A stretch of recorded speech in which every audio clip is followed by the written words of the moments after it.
My marriage, because I have a real good marriage and a wonderful wife, and she's given me the peace in my life to think about other things than my own little romantic. I think it's changed my writing because it's freed me to deal with more mature subject matter, which is outside of my own experience in dealing with the world at large and the problems that confront us on the planet.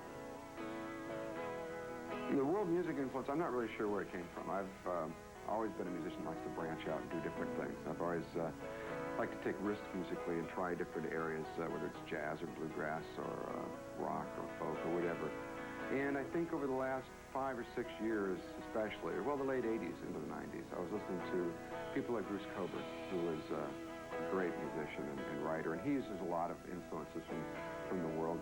It's May, and it's autumn, the birds sound just begun to... Part of it is absorbing and listening to some other artists, and part of it is just my own natural growth and my own travels. It's alive, and it's dying, the lobster bellows come returning. This is my full electric band. I do different tours. I do completely solo acoustic by myself tours. I do acoustic band tours, which we did for the last 2 years, which was a lot of fun and different. But this is the ensemble that I prefer. You know, we can do all the music.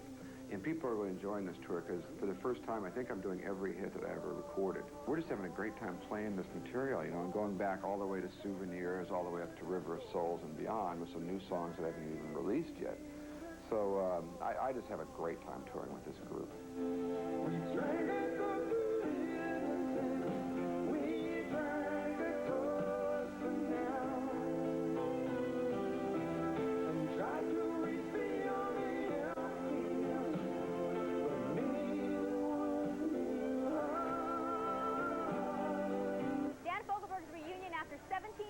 Jazz flautist Tim Weisberg finds the two collaborating more than ever on world music.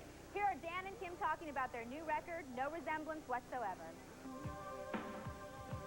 The last album we did together was called Twin Sons of Different Mothers.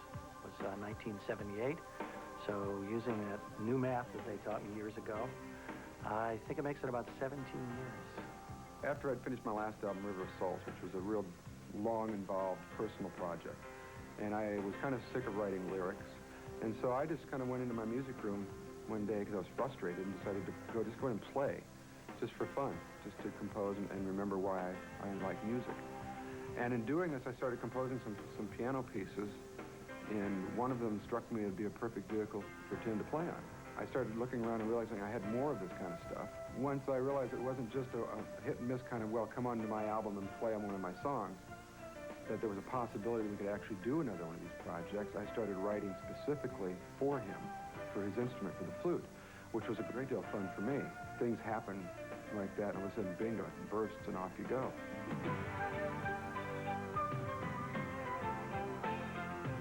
We really enjoyed doing the record.